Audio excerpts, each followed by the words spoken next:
Renungan malam sebelum tidur. Sahabat Kristus yang dikasihi dan mengasihi Tuhan. Sebentar lagi kita akan kembali merayakan Natal. Dan setiap Natal hampir tiba, selalu saja saya diingatkan kembali pada pertanyaan anak saya Dema waktu ia berumur 5 tahun. Pertanyaannya demikian, "Pak, aku dengar dari guru sekolah minggu, Natal adalah peristiwa Tuhan yang turun ke dunia. Kalau Tuhan turun ke dunia, berarti surganya kosong dong, Pak." Pertanyaan ini sangat mengejutkanku. Sama sekali tidak pernah terpikir olehku pertanyaan anak kecil yang disertai pemikiran yang logis. Jika seseorang pergi dari rumah, tentu rumahnya kosong. Atau ketika seseorang meninggalkan ruangannya, maka ruangannya jadi kosong. Sahabat Kristus, terus terang aku tidak mampu menjawabnya. Dan karena itu aku jadi pura-pura sibuk, supaya Dema tidak kecewa. Nah, sambil menyuruh Dema untuk main sendiri, aku mulai bergumul dengan pertanyaan yang membingungkanku. Iya,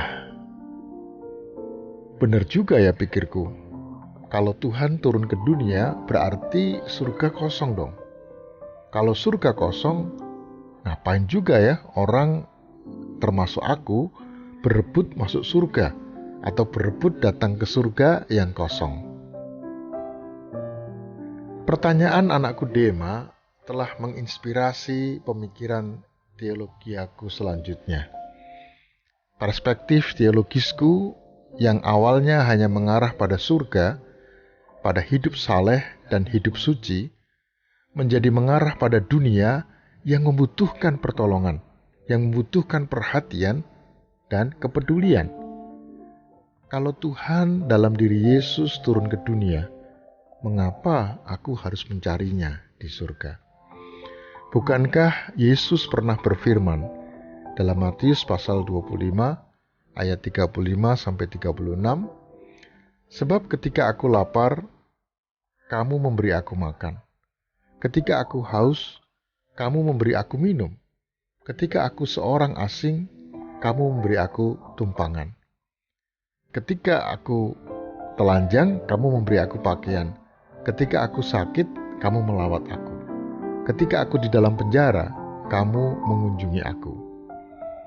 Aku berkata kepadamu," ayat 40, "sesungguhnya segala sesuatu yang kamu lakukan untuk salah seorang dari saudaraku yang paling hina ini, kamu telah melakukannya untuk aku." Sahabat Kristus, seperti pertanyaan Santo Agustinus, apa yang sesungguhnya aku cintai ketika aku mencintai Allah? Agaknya mencintai Allah tak mungkin dikerjakan kecuali melalui cinta kepada sesama. Jadi sahabat Kristus, mencintai orang asing yang konkret merupakan cara paling cerdas dan paling religius untuk mencintai Allah.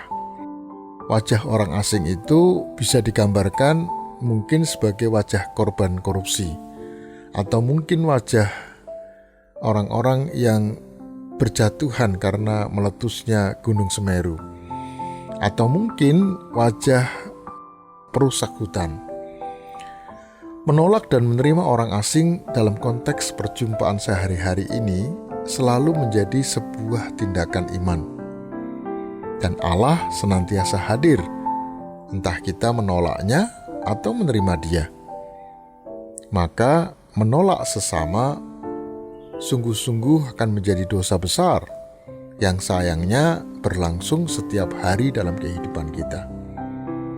Maka sikap rajin sebesar apapun untuk beragama jadi nggak bermakna jika kita tetap saja hidup dalam kemalasan spiritual untuk menjumpai orang asing dan memperlakukan mereka secara manusiawi. Mari kita berdoa. Ya Tuhan, ajari kami untuk menjumpai Tuhan dalam diri orang asing yang kami jumpai dalam kehidupan keseharian. Asing karena sering aku merasa berbeda dengan mereka. Namun sebenarnya kami semua sama sebagai manusia yang Tuhan ciptakan.